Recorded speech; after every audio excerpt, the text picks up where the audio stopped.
Hello, and welcome to this first episode of a new series I'm calling Gaskets Garage. The intention behind this series is to provide details and insights of various vehicles from the view of the actual owners or those passionate about them, with some driving and some wheels in motion content for added interest. This came about from my own experience and membership of a local online Facebook group called Frinton Gaskets. This community has members with various vehicles ranging from early century cars, bikes, trucks, modern classics and just about everything else in between. Frinton Gaskets has a car and coffee meet on the last Sunday of every month, right here up on the Naze Cliffs at Walton. If you're around in the area, in the East Essex or Suffolk region, I'll strongly suggest you come by and kick some tyres and have a chat. With that said, I'd like to introduce you to our first victim of this series, Mick and his wonderful McLaren Mp4-12C. Thank you, Stephen. Yes, this is my McLaren Mp4-12C. A little bit of history. The 12C was made between 2011 and 2014.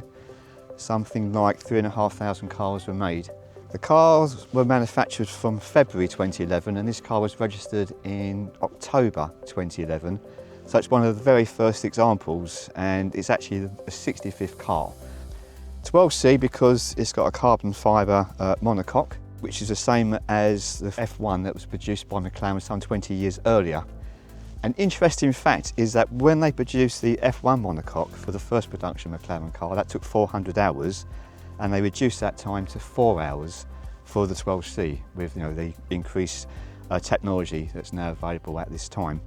I purchased the car just under 2 years ago now from Thorney Motorsport, who's based near Silverstone in the UK. Done 38,000 miles when I purchased it, 48,000 miles now, so 10,000 miles in my ownership, and I've enjoyed every single mile in the car. It's a great car to drive.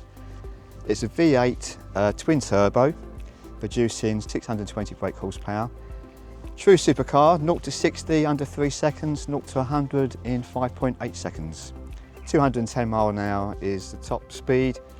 I have several times gone faster than 150, but obviously on de-restricted autobahns. Recently this year we did a European trip, the McLaren Owners Club, where we did Swiss, Italian and French Alps.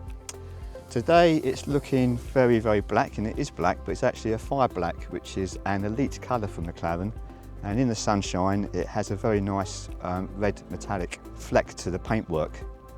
It's got active suspension and an active rear spoiler as well, which also acts as an air brake under heavy braking conditions. It's been a reliable car. I've had a couple of issues, but the good thing about having a car of this age now is lots and lots of information available on the internet, including YouTube.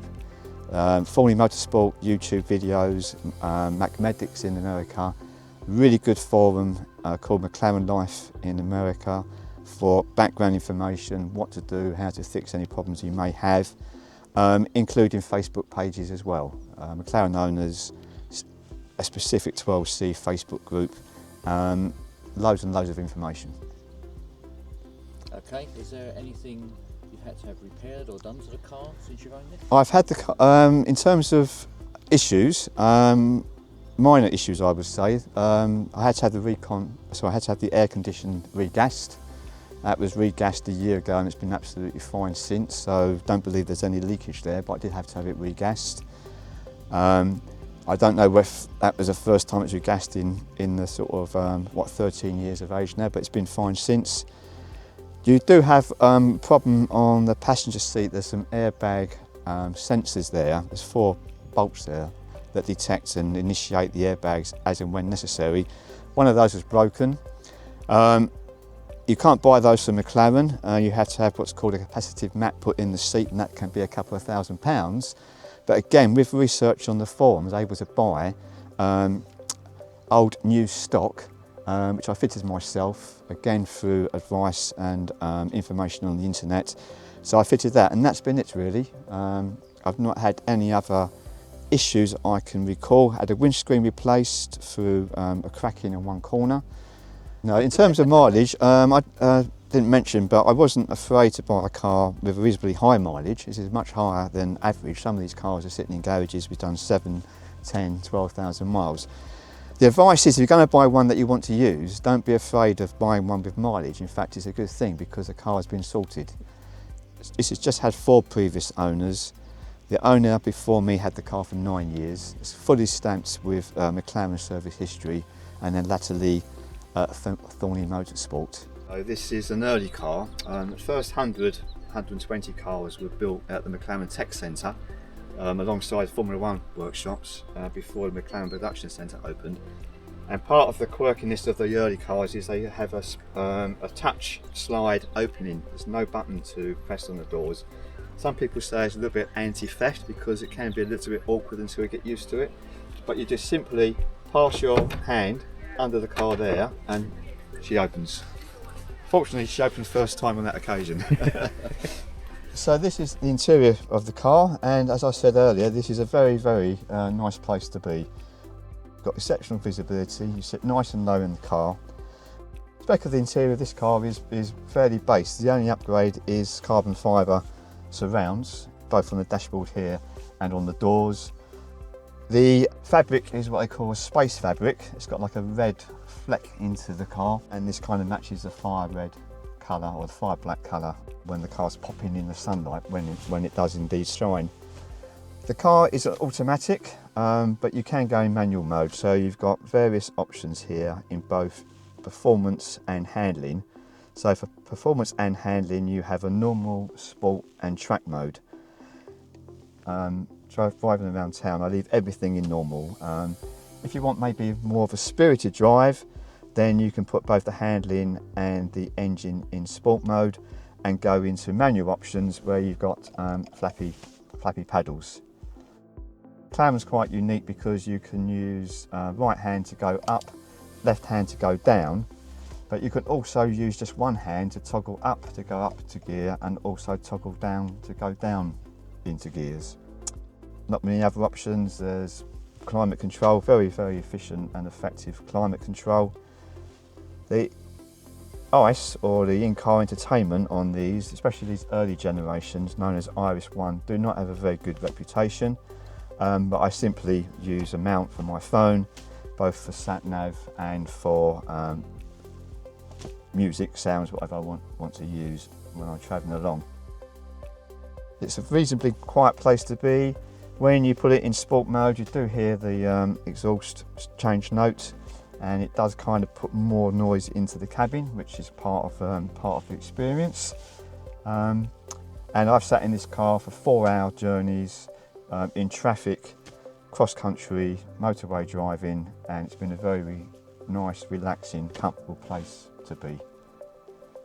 What's also quite good about these cars is MPG. If you are just doing normal driving to and from a location, you can see 24 miles per gallon from these vehicles.